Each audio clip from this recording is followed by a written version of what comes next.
शुक्लांबरधरं विष्णुं शशिवर्णं चतुर्भुजं प्रसन्नवदनं ध्यायेत् सर्वविघ्नोपशान्तये अगजाननपद्मार्कं गजाननमहर्निशम् अनेकदन्तं भक्तानाम् एकदन्तमुपास्महे। गुरुब्रह्मा गुरुर्विष्णु गुरुदेवो महेश्वरः गुरुः साक्षात् परं ब्रह्म तस्मै श्रीगुरवे नमः। श्रीमहागणाधिपतये नमः। श्रीमहासरस्वत्यै नमः। श्रीगुरुभ्यो नमः। हरि ओं। విఎన్ఆర్ క్రియేషన్స్ చూస్తున్న ప్రేక్షకులందరికీ కూడా 2025-26 సంవత్సరం శ్రీ విశ్వావసునామ సంవత్సర ఉగాది సందర్భంగా ద్వాదశ రాశుల ఫలితాలు అనేది మనం చెప్పుకుంటున్నాం. అలాగే ఈ విశ్వావసునామ సంవత్సరం అత్యంత విశిష్టమైంది. ఈ విశ్వావసునామ సంవత్సరంలో లోకంలోని ప్రజలందరూ కూడా సుఖశాంతులతో ఉండాలని, 12 రాశుల వారికి కూడా ఆ పరమేశ్వరుడి అనుగ్రహం కలగాలని కోరుకుంటూ, మరి ఒక్కొక్క రాశికి ఎలా ఉందో మనం చూస్తూ, ఇందులో ఏదైనా చెప్పిన వాటిలలో మీకు ఇబ్బందికరంగా ఉంటే అది ఎప్పటికీ కూడా జ్యోతిష్యం యొక్క తప్పు కాదు. మేము అంచనా వేసి చెప్పేటువంటి విధానంలో కొంత లోపం ఉండొచ్చు, కానీ శాస్త్రం ఎప్పుడు తప్పు చెప్పదు. శాస్త్రాధ్యయనం చేసిన వాళ్ళలో వారికి అవగాహన రాహిత్యంతో కానీ, క్షణికావేశంతో కానీ, తొందరపాటుతో కానీ చేసే నిర్ణయాల వల్ల తప్పులు దొరలొచ్చేమో, కానీ జ్యోతిష్ శాస్త్రం అత్యంత విశిష్టమైంది. కాబట్టి మన విఎన్ఆర్ క్రియేషన్స్లో ఈ 12 రాశుల వారి యొక్క ఫలితాలు మనం చెప్తున్నాం. తప్పకుండా ఈ వీడియోను లైక్ చేసి, షేర్ చేసి, కామెంట్ చేయండి. అలాగే మీ సలహాలు, సందేహాలు ఏమైనా ఉంటే కామెంట్స్ రూపంలో తెలియజేయండి. మన విఎన్ఆర్ క్రియేషన్స్ని సబ్స్క్రైబ్ చేసుకోండి. శ్రీ విశ్వావసునామ సంవత్సర సింహరాశి యొక్క ఫలితాలను మనం ఇప్పుడు చూద్దాం. సింహరాశి వారిలో ముఖ్యంగా ఏ ఏ నక్షత్రాలు వస్తున్నాయో చూస్తే, మఖా నక్షత్రం 1, 2, 3, 4 పాదాలు, అలాగే పుబ్బా నక్షత్రం 1, 2, 3, 4 పాదాలు, ఉత్తరా నక్షత్రం 1వ పాదం. ఇది సింహరాశిలోని నక్షత్రాలు, పాదాలు. అలాగే ఆదాయం 11, వ్యయం 11. వీరికైతే ఎంత వస్తుందో అంత ఖర్చు అవుతుందనేది మనకు అర్థమవుతుంది. రాజపూజ్యము 3, అవమానం 6. ఇది కొద్దిగా అవమానం అనేది ఎక్కువగా ఉంది, ఎందుకంటే ప్రధానంగా వీరికి అష్టమ శని సంచారం ప్రారంభమవుతుంది. ఇక గురుగ్రహాన్ని గురించి చూస్తే 11వ స్థానంలో లోహమూర్తిగా ఉన్నాడు. అలాగే శని 8వ స్థానంలో లోహమూర్తిగా ఉన్నాడు. 2 కూడా లోహమూర్తులుగానే ఉన్నాయి. ఏకాదశ బృహస్పతి కొంత అనుకూలత ఉన్నా కూడా మూర్తిత్వం మాత్రం లోహమూర్తిత్వం వచ్చింది. 7వ స్థానంలో సువర్ణమూర్తిగా రాహు, అలాగే 1వ స్థానంలో సువర్ణమూర్తిగా కేతు ఉన్నాడు. అంటే మనకు 2 సువర్ణమూర్తులు, 2 లోహమూర్తులు ఉన్నాయి. అయినా కూడా శుభయోగాన్ని ఇచ్చేవి మాత్రం ఒక బృహస్పతి తప్ప 3 గ్రహాలు కూడా కొంత వ్యతిరేక ఫలితాలని మనకు సూచిస్తున్నాయి. ఇక్కడ మనం చూసుకుంటే అదృష్ట సంఖ్య 1, కుజుడు 12, 1, 2, 3, 4, 5 స్థానాల్లో సంచరిస్తున్నాడు. అలాగే ఇక్కడ మనం చూసుకున్నట్టయితే ఈ సింహరాశి వారికి ఈ సంవత్సరం ఎలా ఉందో చూసే ముందు ఒక్కసారి స్వభావం ఎలా ఉంటుందంటే, వీళ్ళు అగ్రెసివ్, అంటే ఏదైనా కూడా ముక్కుసూటిగా వెళ్తారు.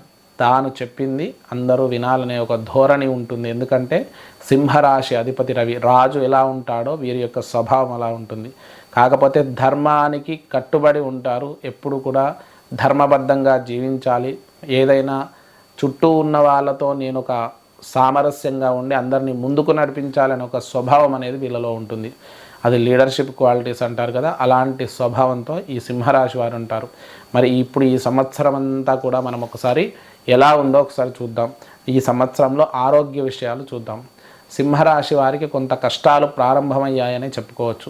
ఎందుకంటే అష్టమ రాహు సంచారం అయిపోయింది అనుకునే సమయానికి అష్టమ శని సంచారం వస్తుంది. రాహు ఛాయాగ్రహం కాబట్టి అంత తీవ్రమైనటువంటి ఇబ్బందులు పెట్టకపోవచ్చు, కానీ అష్టమాధిపతి అయినటువంటి బృహస్పతి ఏకాదశంలో ఉన్నప్పటికీ కూడా అష్టమ స్థానంలో శని సంచారం అనేది కొంత ఇబ్బందికరమైన స్థానంగా చెప్పుకోవచ్చు.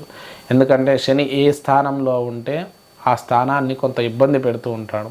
అందుట్లో షష్ఠ సప్తాధిపత్యం వల్ల కొంత పాపిగా ఉండి అక్కడ అష్టమ స్థానంలో ఉండడం వల్ల లోహమూర్తిగా ఉన్నాడు. కాబట్టి కొంత ఆరోగ్యపరమైనటువంటి విషయాలు కానీ, అలాగే కండరాలకు సంబంధించిన అనారోగ్యాలు, అలాగే నేత్ర సంబంధమైన అనారోగ్యాలు, ఏదో రకమైనటువంటి శారీరక సమస్య, రక్త సంబంధమైన రక్తహీనత ఇలాంటివి తలెత్తడం, కొంత దీర్ఘకాలిక అనారోగ్య సమస్యల వల్ల ఇబ్బంది పడే అవకాశం సింహరాశి వారికి సూచిస్తుంది. ఇది మొట్టమొదట ఆరోగ్యం గురించి తెలుసుకుంటే అందరికీ సులభంగా దాని పరిష్కారం గురించి ఆలోచించుకుంటారని మొట్టమొదటి ఆరోగ్యం గురించి చెప్తున్నాను. అలాగే ఆరోగ్యం అనేది కొంత జాగ్రత్తగా కాపాడుకోండి. వీలైతే ఆదిత్య హృదయం అనేది మనకు రామాయణ అంతర్గతంగా దొరుకుతుంది. అది నిత్యం పారాయణం చేసుకోండి. ఆదిత్యం అంటే సూర్యుడు ఆరోగ్యం భాస్కరాదిత్యది కాబట్టి ఆ సూర్యుడు అనుగ్రహిస్తాడు. అలాగే ఆ ఆదిత్య హృదయ స్తోత్ర పఠనం చేయడం వల్ల శరీరం అనేది కొంత రోగం నుంచి విముక్తిని పొందుతుంది. ఇక ఆర్థిక పరంగా చూసుకుంటే కొంతవరకు మంచి అనుకూలమైన సమయంగా చెప్పుకోవచ్చు. ఎందుకంటే గత కొంతకాలంగా ఉన్న స్థితి కంటే దశమం నుంచి ఏకాదశ స్థానంలో బృహస్పతి సంచారం, అందుట్లో కొంత సామ్య క్షేత్రం కాబట్టి తప్పకుండా ఆర్థిక పురోభివృద్ధి అనేది చాలా బాగుంటుంది. ఆర్థికంగా అనుకూలమైనటువంటి సంవత్సరంగా ఈ సంవత్సరాన్ని మనం చెప్పుకోవచ్చు. ఆర్థిక సమస్యలు కొంతవరకు తొలగిపోతాయి. శని ప్రభావం ఉన్నప్పటికీ కూడా ఎంత ఖర్చున్నా కూడా దానికి మించి ధనార్జన చేసే అవకాశం బృహస్పతి మనకు కలుగజేస్తాడు. ఇక అందులోనూ దశమ ఏకాదశంలో ఉండడం ఇంకా విశేషం కాబట్టి దాంతోపాటు ఇక్కడ మనం చూసుకుంటే విద్యాపరమైన విషయాలలో బృహస్పతి ఏకాదశం, అలాగే మిగిలిన గ్రహాలు కూడా అనుకూలంగా ఉన్నాయి. కొంత జన్మకేతు సాంగత్యం వల్ల విద్యాపరమైన జ్ఞానము, విద్యాపరమైన ఆసక్తి ఎక్కువగా ఉంటుంది. మంచి విజయాలను దక్కించుకుంటారు. అద్భుతమైనటువంటి విజయాలతో పాటు మంచి పేరు ప్రతిష్టలు సంపాదించుకునే అవకాశం ఈ సింహరాశి వారికి విద్యార్థులకు ముఖ్యంగా సూచిస్తుంది. అన్ని రంగాల విద్యార్థులకు కూడా మంచి అనుకూలమైన సమయంగా చెప్పుకోవచ్చు. ముఖ్యంగా ఎడ్యుకేషనల్ డిపార్ట్మెంట్ అంటే విద్యా సంబంధమైన బోధనా రంగాలకు సంబంధించినటువంటి విద్యార్థులు విశేష ప్రతిభను కనబరుస్తారు. ఇక్కడ మనం చూసుకుంటే రాజకీయ నాయకులకు మనం చూద్దాం. రాజకీయ నాయకుల గురించి చూస్తే మంచి విజయాలను దక్కించుకుంటారు. కొద్దిగా పేరు చెడిపోతుందేమో కానీ విజయం మాత్రం దక్కుతుంది. ఇదేంటండి పేరు చెడిపోవడం ఏంటి అంటే అన్ని రంగాలలో కూడా మంచి చెడు రెండు నెగిటివ్ ఉంటాయి కాబట్టి, పాజిటివ్ నెగిటివ్ ఉంటాయి కాబట్టి కొంత వీరు చేసే ప్రచారాల వల్ల కానీ, కొంత వీరి ఉద్రేకమైనటువంటి భావం వల్ల కానీ సమాజంలో కొంత వ్యతిరేకత ఉన్నా కూడా విజయాలను మాత్రం అద్భుతంగా పొంది పేరు ప్రతిష్టలు తర్వాత గడించే అవకాశం మనకు సూచిస్తుంది. అలాగే రాజకీయ నాయకులకు మంచి విజయాలు దక్కుతాయి. సినీ రంగాల వారికి కూడా మంచి అనుకూలమైనటువంటి విజయాలు దక్కుతాయి. అయితే కొంత ధన నష్టం అనేది చూసే అవకాశం సినీ రంగాల వారికి సూచిస్తుంది. జన్మకేతువు సప్తమ రాహు ఉన్నాడు కాబట్టి సినీ రంగాల వారికి ముఖ్యంగా ధన నష్టం అనేది గోచరిస్తుంది. ఆ విషయంలో తగు జాగ్రత్తలు పడండి. అలాగే వ్యాపార రంగానికి చూసుకున్నట్టయితే వ్యాపార రంగంలోని వాళ్ళందరికీ కూడా ప్రస్తుతం మంచి అద్భుతమైన సమయంగా చెప్పుకోవచ్చు. ముఖ్యంగా కాస్మెటిక్స్, వైద్య రంగం అయితే అద్భుతమైనటువంటి లాభాలను పొందే అవకాశం సూచిస్తుంది.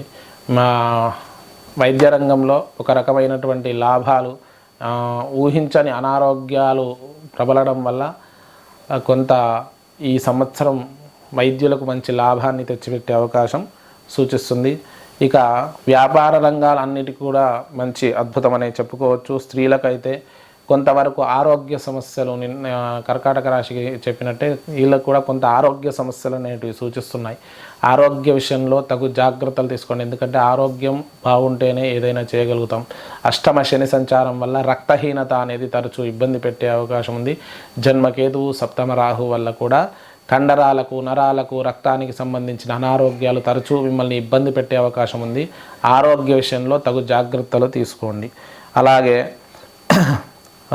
వ్యవసాయ రంగానికి కూడా మంచి అనుకూలమైనటువంటి పంటలు పండుతాయి. కొద్దిగా నష్టాన్ని చూసే అవకాశం ఉన్నప్పటికీ కూడా ఏదో రకంగా బయటపడతారు, సర్వైవల్ మోడ్లో ఉంటారు. ఎందుకంటే కొంత ఊహించని అష్టమ శని రాహు కొంత ఇబ్బంది పెట్టే అవకాశం వ్యవసాయదారులకు ఉంది. కొద్దిగా జాగ్రత్త పడి పంట విషయంలో 1-2 సార్లు ఆలోచించి నిర్ణయం తీసుకోండి. చేతి వృత్తుల వారికైతే సామాన్యంగా మంచి లాభాలు అయితే కలుగుతాయి, దానిలో ఎటువంటి సందేహం లేదు. కోర్టు వ్యవహారాల విషయంలో కొంత మిశ్రమ ఫలితాలు గోచరిస్తున్నాయి. అంటే వీరు విజయం సాధించినట్టుగా మీరు అనుకున్నటువంటి అనుకూలతలు రానట్టుగా ఉంటాయి. కాబట్టి కోర్టు వ్యవహారాల విషయంలో కొద్దిగా జాగ్రత్తగా ఉండండి. ప్రతి విషయంలో కూడా 1-2 సార్లు ఆలోచించి ముందడుగు వేయండి. కుటుంబపరమైన విషయాలలో కూడా కొంతవరకు మంచి అనుకూలంగానే ఉంటుంది. కొంత కుటుంబంలో చిన్న కలహాలు తలెత్తిన భార్యాభర్తల మధ్య కానీ కుటుంబంలో కానీ ఏదో రకంగా పరిష్కరించుకునే ప్రయత్నం చేయండి. అది పొడిగించుకోకుండా తగ్గించుకునే ప్రయత్నం చేయండి. సమస్యలు అయితే కొద్దిగా కలిగే అవకాశం సూచిస్తుంది. అలాగే ఫైనాన్స్ రంగానికి చూసుకుంటే ఫైనాన్స్ రంగం మంచి అద్భుతంగా ఉంటుంది. ఆర్థికంగా మంచి పురోభివృద్ధిని సాధిస్తారు. తాత్కాలికంగా బుధుడి యొక్క గ్రహ మార్పుల వల్ల కొన్ని రకాల ఇబ్బందులు తలెత్తినా మళ్ళీ వాటి నుంచి సులభంగా బయటపడి ఆర్థిక పురోభివృద్ధి ఫైనాన్స్ రంగం అయితే బాగుంటుంది. ఇక స్థిరాస్తుల విషయం గురించి చూసుకుంటే సింహరాశి వారికి స్థిరాస్తులు చాలా అనుకూలిస్తాయి. అయితే మొదటి 2 నెలలు మాత్రం అనుకూలించవు. ఏప్రిల్, మే, జూన్ వరకు కొద్దిగా అనుకూలించవు. తర్వాత స్థిరాస్తుల కొనుగోలు కానీ వాహనాల కొనుగోలు కానీ అనుకూలించే అవకాశం ఎక్కువగా సూచిస్తుంది. ఈ 3-4 నెలలు మాత్రం కొద్దిగా ఓపిక పట్టండి. పెట్టుబడులు పెట్టడానికి కానీ వీటికి కానీ ఏదైనా తొందరపాటు నిర్ణయాలు తీసుకోకుండా ఆలోచించి ముందడుగు వేయండి. వివాహ ప్రయత్నాలు అయితే అనుకూలిస్తాయి. వివాహం ఈ సంవత్సరం తప్పకుండా సింహరాశి వారికి అయ్యే అవకాశం ఎక్కువగా ఉంది. ప్రయత్నాలు చేసుకోండి. సంతానపరమైన విషయాలలో కూడా సంతాన ప్రాప్తి కలిగే అవకాశం ఈ సంవత్సరం మనకు సూచిస్తుంది. అందులో ఎటువంటి సందేహం లేదు. మరి సింహరాశి వారికి కూడా అద్భుతంగా ఉందనే మనం చెప్పుకోవచ్చు. మరి ఈ సింహరాశి వారు ఓవరాల్గా చేసుకోవాల్సినటువంటి పూజలు కానీ పరిష్కారాలు కానీ చూస్తే సింహరాశి వారు శనికి ముఖ్యంగా ప్రతి శనివారం కూడా నీలాంజన సమాభాసం రవిపుత్రం యమాగ్రజం ఛాయా మార్తాండ సంభూతం తం నమామి శనేశ్వరం అనే శ్లోకాన్ని ప్రతిసారి కూడా 19 మార్లు ప్రతినిత్యం చేసుకోండి. వీలైతే శనివారాలు చేసుకోండి. అలాగే శనికి తైలాభిషేకం ఒక 5 వారాలు కానీ వీలైతే 5, 11, 19 ఇలా వారాలు శనికి తైలాభిషేకం చేసుకోండి. అలాగే శని జపం చేసుకుంటే ఇంకా మంచిది. మీ ఆర్థిక వ్యవస్థను బట్టి ఈ 3 కొన్ని పరిష్కారాలు చేసుకోండి. జపం చేస్తే డబ్బు ఖర్చు ఎక్కువ అవుతుంది, కానీ ఫలితం అనేది కొద్దిగా ఎక్కువగా ఉంటుంది. మిగిలిన వాటికి సామాన్య ఫలితం అయితే ఉంటుంది. ఇక అలాగే సుబ్రహ్మణ్యేశ్వర స్వామి ఆరాధన, అమ్మవారి ఆరాధన రెగ్యులర్గా చేసుకోండి. ఎందుకంటే కేతువు, రాహు జన్మ సప్తమ స్థానాల్లో ఉన్నారు కాబట్టి మంగళవారం రోజు నాగదేవతకు అలాగే సుబ్రహ్మణ్యేశ్వర స్వామికి అభిషేకం చేయించడం, పుట్ట చుట్టూ ప్రదక్షిణాలు 9 ప్రదక్షిణాలు చేయడం, ఈ కార్యక్రమాలు చేసుకోండి. కొంతవరకు ఈ సర్పదోషం అనేది వీరికి ఎక్కువగా ఎఫెక్ట్ చూపిస్తుంది కాబట్టి సింహరాశి వారు అది కూడా పరిష్కారం చేసుకోండి. ఆంజనేయ స్వామి సుందరకాండ పారాయణం కూడా చేసుకోండి. సుందరకాండ పారాయణం వల్ల రాహుకేతువుల దోషంతో పాటు శని దోషం కూడా తొలగిపోతుంది. అలాగే సుందరకాండ విన్నా, చదివినా, పారాయణం చేసినా అనేక రకాల సత్ఫలితాలు కలుగుతాయి. ఇంకా మనకు ఈ సంవత్సరం అంతా కాబట్టి ఫలితాలు అంటే పరిష్కారాలు ఎక్కువగా చెప్పడం జరుగుతుంది. మిగిలిన గ్రహాలన్నీ కొంత సామాన్యంగా ఉన్నాయి కాబట్టి మినుములు, ఉలువలు ఒకటి మాత్రం దానం ఇవ్వండి. అలాగే నువ్వులు దానం ఇవ్వండి. దానివల్ల కొంతవరకు కష్టాల నుంచి విముక్తి పొందడం, సత్ఫలితాలు కలగడం అనేది జరుగుతుంది. అందరికీ కూడా హనుమద్ అనుగ్రహం అనేది కలుగుతుంది. మరి ఇది విశ్వావసునామ సంవత్సర సింహరాశి యొక్క ఫలితాలు. శ్రీ విశ్వావసునామ సంవత్సరంలో మనం రాశుల ఫలితాలు చూస్తున్నాం కదా. మరి ఈ ఛానల్ చూసేవాళ్ళు మన వీడియోలను సబ్స్క్రైబ్ చేసుకోండి. ఈ వీడియోను లైక్ చేసి, షేర్ చేసి, కామెంట్ చేయండి. అలాగే కొత్తగా ఛానల్ చూస్తున్న వాళ్ళు మన విఎన్ఆర్ క్రియేషన్స్ని